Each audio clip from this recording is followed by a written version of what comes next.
नमस्कार मित्रांनो, स्वागत आहे तुमचे एका नवीन व्हिडिओमध्ये। मित्रांनो, स्टाफ सिलेक्शन कमिशन अंतर्गत 4187 जागांसाठी मेगा भरती निघालेली आहे। मित्रांनो, या भरतीचा ऑनलाइन अर्ज कसा भरायचा याची संपूर्ण माहिती आपण आजच्या व्हिडिओमध्ये पाहणार आहोत। मित्रांनो, या भरतीसाठी शैक्षणिक पात्रता पदवीधर आहे व याची परीक्षा शुल्क 100 रुपये आहे।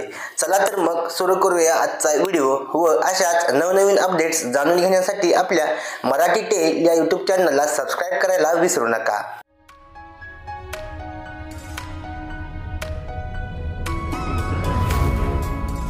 मित्रांनो, सर्वप्रथम Google मध्ये ssc.government.in ही वेबसाईट ओपन करून घ्यायची आहे।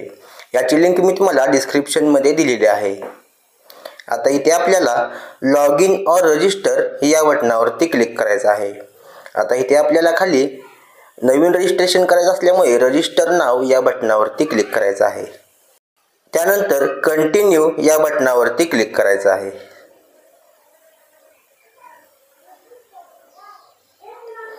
आता इथे आपल्याला आपल्या पर्सनल डिटेल्स फिल करायचे आहेत। Do you have Aadhaar card वरती यस करायचं आहे आणि इथे आपला आधार नंबर एंटर करायचा आहे। त्यानंतर तोच आधार नंबर इथे खाली व्हेरीफाय आधार मध्ये टाकून घ्यायचा आहे।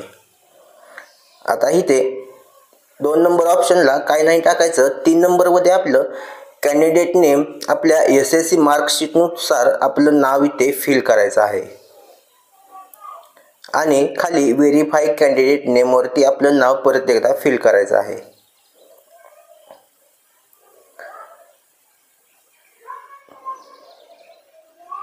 जर तुम्ही have you ever changed name तुमचं नाव बदललं असेल तर येस वरती क्लिक करायचं आहे, नसेल तर नो वरती क्लिक करायचं आहे। नंतर जेंडर सिलेक्ट करायचं आहे आणि ते व्हेरीफाय करायचं आहे। नंतर आपली जी डेट ऑफ बर्थ असेल ती डेट ऑफ बर्थ इथे आपण एंटर करायची आहे। मित्रांनो, या भरतीसाठी 20 ते 25 वर्ष वयोमर्यादा आहे, हे लक्षात ठेवायचं आहे। आता डेट ऑफ बर्थ परत एकदा कन्फर्म करायचे आहे। त्यानंतर खाली इथे आपल्या वडिलांचं जे नाव आहे ते नाव इथे एंटर करायचं आहे आणि खाली आपल्या वडिलांचं नाव व्हेरीफाय करून घ्यायचं आहे।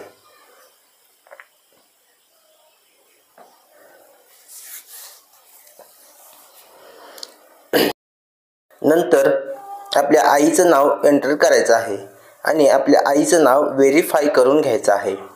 त्यानंतर इथे आपल्याला मॅट्रिक्युलेशनचा जो एज्युकेशन बोर्ड आहे तो बोर्ड सिलेक्ट करायचा आहे। आता माझा महाराष्ट्र स्टेट बोर्ड आहे तो मी सिलेक्ट करत आहे आणि तोच पुन्हा कन्फर्म करून घ्यायचा आहे आणि आपलं 10वीच्या मार्कशीट नुसार जे आपलं रोल नंबर होता तो रोल नंबर इथे एंटर करायचा आहे आणि तोच रोल नंबर व्हेरीफाय करून घ्यायचा आहे आणि 10वी तुमची कोणत्या वर्षी झालेली आहे ते इथे सिलेक्ट करायचं आहे।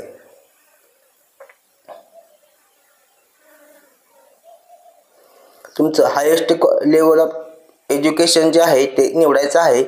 आता ही भरती ग्रॅज्युएशन वरून आहे त्यामुळे हायेस्ट क्वालिफिकेशन ग्रॅज्युएशन असणे आवश्यक आहे। आता ग्रॅज्युएशन पोस्ट ग्रॅज्युएशन तुम्ही निवडू शकता। आता माझं ग्रॅज्युएशन झालं आहे त्यामुळे मी ग्रॅज्युएशन निवडत आहे। त्यानंतर आपला जो मोबाईल नंबर आहे तो मोबाईल नंबर इथे एंटर करायचा आहे। आता मित्रांनो, हा मोबाईल नंबर आपल्याला व्हेरीफाय करायचा आहे। सेंड OTP या बटनावरती क्लिक करायचं आहे।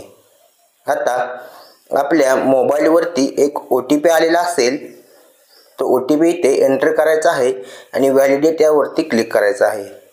आता खाली आपला ईमेल ID जो आहे तो ईमेल ID इथे एंटर करायचा आहे। मित्रांनो, ही SSC ची नवीन वेबसाईट आहे, यावरती आपण रजिस्ट्रेशन करायचं आहे। आता सेंड OTP वरती क्लिक करायचं आहे। आपल्या ईमेल वरती एक OTP आलेला असेल त्यावरती तो OTP आपण इथे एंटर करायचा आहे, व्हेरीफाय करून घ्यायचा आहे आणि सेव्ह अँड नेक्स्ट यावरती क्लिक करायचं आहे। आता इथे आपला रजिस्ट्रेशन नंबर आहे तो रजिस्ट्रेशन नंबर जनरेट झालेला आहे। आता आपल्याला पासवर्ड क्रिएट करायचा आहे। आपण कंटिन्यू या बटनावरती क्लिक करून पासवर्ड क्रिएट करायचा आहे। मला ओल्ड पासवर्ड विचारलेला आहे तो मी टाकतो आणि न्यू पासवर्ड इथे टाकून खाली कन्फर्म पासवर्डवरती पासवर्ड कन्फर्म करायचा आहे. आता तुमचं नवीन रजिस्ट्रेशन असेल तर तुम्हाला ओल्ड पासवर्ड इथे विचारणार नाही. त्यानंतर सिक्युरिटी क्वेश्चन एक सिलेक्ट करायचा आहे. आता मी ते what city were you born in म्हणजे माझा जन्म झालेलं ते गाव आहे ते निवडत आहे आणि आपल्या आईचं जे मिडल नेम आहे ते मी ते निवडत आहे. त्यानंतर सेव्ह अँड नेक्स्ट या बटनावरती क्लिक करायचं आहे. आता सक्सेसफुली पासवर्ड क्रिएटेड होईल. आता इथे आपल्याला परत लॉग इन करायचं आहे. रजिस्ट्रेशन नंबर आपण इथे टाकायचा आहे. तो तुमच्या मोबाईलवरती SMS मध्ये आलेला आहे किंवा तुम्ही ईमेलवरती चेक करू शकता. आता इथे पासवर्ड आणि कॅप्चा जो आहे तो कॅप्चा एंटर करायचा आहे आणि लॉग इन करायचं आहे. आता इथे आपल्याला ॲडिशनल डिटेल्स फिल करायचे आहेत. आता आपली कॅटेगरी जी आहे ती निवडायची आहे आणि त्यानंतर सिटीजन ऑफ इंडिया नॅशनॅलिटीमध्ये सिटीजन ऑफ इंडिया निवडायचं आहे. आता आपल्या शरीरावरती एक व्हिजिबल आयडेंटिफिकेशन मार्क्स जे असेल ती आपण इथे निवडायची आहे. म्हणजे तुमच्या शरीरावरती एखादं तीळ असेल त्या तीळाची जागा आपण निवडायची आहे. आता माझ्या अंगठ्यावरती तीळ आहे त्यामुळे मी black spot on right hand thumb असं मी लिहित आहे. तुम्हाला जिथे तीळ असेल तिथे तुम्ही लिहू शकता. आता इथे are you person with benchmark तर नो, जर तुम्ही अपंग असाल तर येस करायचं आहे. त्यानंतर आपला ॲड्रेस एंटर करून घ्यायचा आहे.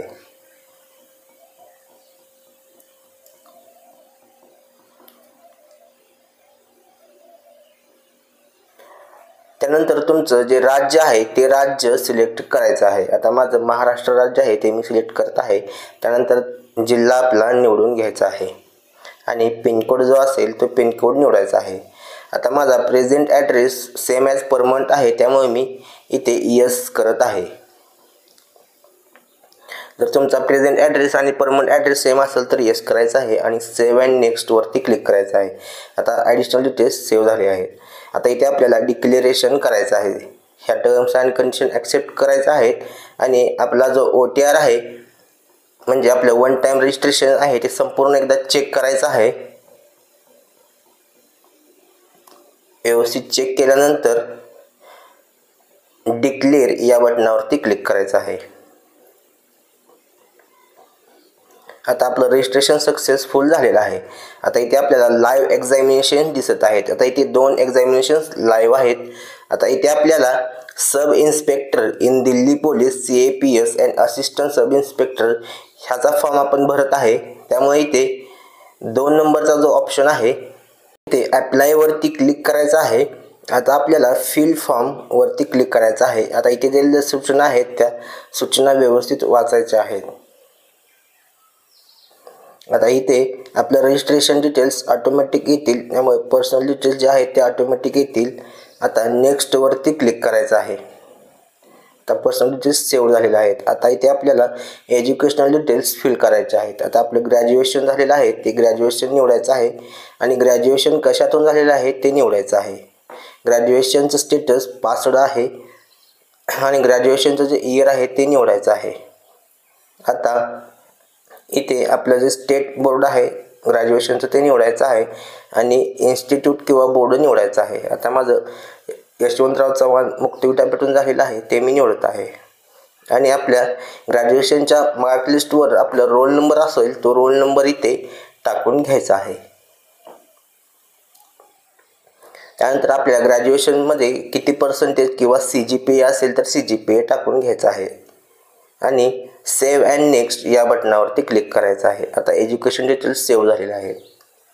आता इथे आपल्याला एक सर्व्हिसमन स्टेटस विचारलेला आहे. आता तुम्ही जर एक सर्व्हिसमन असेल तर येसवरती क्लिक करायचं आहे आणि ESM फॉर दिल्ली कोस्टा विचारलेलं आहे ते सगळं नोवरती क्लिक करायचं आहे. जर एज रिलॅक्सेशन असेल तर येसवरती क्लिक करायचं नसेल तर नोवरती. जे आहे तिथे आपण येस करू शकता किंवा नोवरती पण क्लिक करू शकता. येसवरती केलं तर चालेल. नंतर सेव्ह अँड नेक्स्ट या बटनावरती क्लिक करायचं आहे. आता इथे आपल्याला एक्झामिनेशनचं प्रेफरन्स ऑफ एक्झामिनेशन सेंटर आता आपल्याला एक्झामिनेशन सेंटरचं जे प्रेफरन्स आहे ते निवडायचं आहे. आता इथे आपण तुम्हाला जे जवळचं सेंटर आहे ते निवडायचं आहे. 3 प्रेफरन्स तुम्ही निवडू शकता. त्यानंतर इथे Do you belong to caste not included in central list of OBCs but notified as OBC by the government of NCT of Delhi and wish to treated as OBC for SL in Delhi Police and unreserved for the post? इथे तुम्ही no वरती click करायचं आहे. इथे पण तुम्ही no वरती click करायचं आहे. आणि तुम्ही जर NCC सर्टिफिकेट होल्डर असाल तर येस वरती क्लिक करायचं आहे, नसेल तर नो वरती क्लिक करायचं आहे आणि तेच व्हेरीफाय करायचं आहे. त्यानंतर सेव्ह अँड नेक्स्ट वरती क्लिक करायचं आहे. आता इथे आपल्याला मित्रांनो आपला लाईव्ह फोटो कॅप्चर करायचा आहे. मित्रांनो इथे फोटो लाईव्ह कॅप्चर करण्यासाठी तुमच्याकडे वेबकॅम किंवा लॅपटॉप असणे आवश्यक आहे किंवा तुम्ही मोबाईलवरूनही फॉर्म भरू शकता. आता मी ते लाईव्ह फोटो कॅप्चर केलेला आहे. इथे लाईव्ह फोटो कॅप्चर सेव्ह करायचं आहे आणि आता आपलं जे सिग्नेचर आहे ते सिग्नेचर इथे अपलोड करायचं आहे. सिग्नेचरची साईज 10 KB ते 20 KB असायला हवी आणि खाली सेव्ह अँड नेक्स्ट या बटनावरती क्लिक करायचं आहे. आता इथे आपल्याला फॉर्म संपूर्ण एकदा फॉर्म प्रिव्ह्यू करून घ्यायचा आहे. फॉर्म मित्रांनो व्यवस्थित प्रिव्ह्यू करून घ्यायचा आहे आणि त्यानंतर खाली सेव्ह अँड नेक्स्ट या बटनावरती क्लिक करायचं आहे. आता इथे डिक्लेरेशन आहे ते ॲक्सेप्ट करायचं आहे आणि जो कॅप्चा आहे तो कॅप्चा फिल करायचा आहे आणि सेव्ह अँड नेक्स्ट या बटनावरती क्लिक करायचं आहे. आता आपला form received successfully content verification pending. आता आपल्याला मेक पेमेंट या बटनावरती क्लिक करायचं आहे जे की 100 रुपये आहे. पे वरती क्लिक करायचं आहे आणि UPI द्वारे इथून पेमेंट करून घ्यायचं आहे व आपल्या फॉर्मची प्रिंट जी आहे ती प्रिंट काढून घ्यायची आहे. धन्यवाद मित्रांनो. जय हिंद, जय महाराष्ट्र.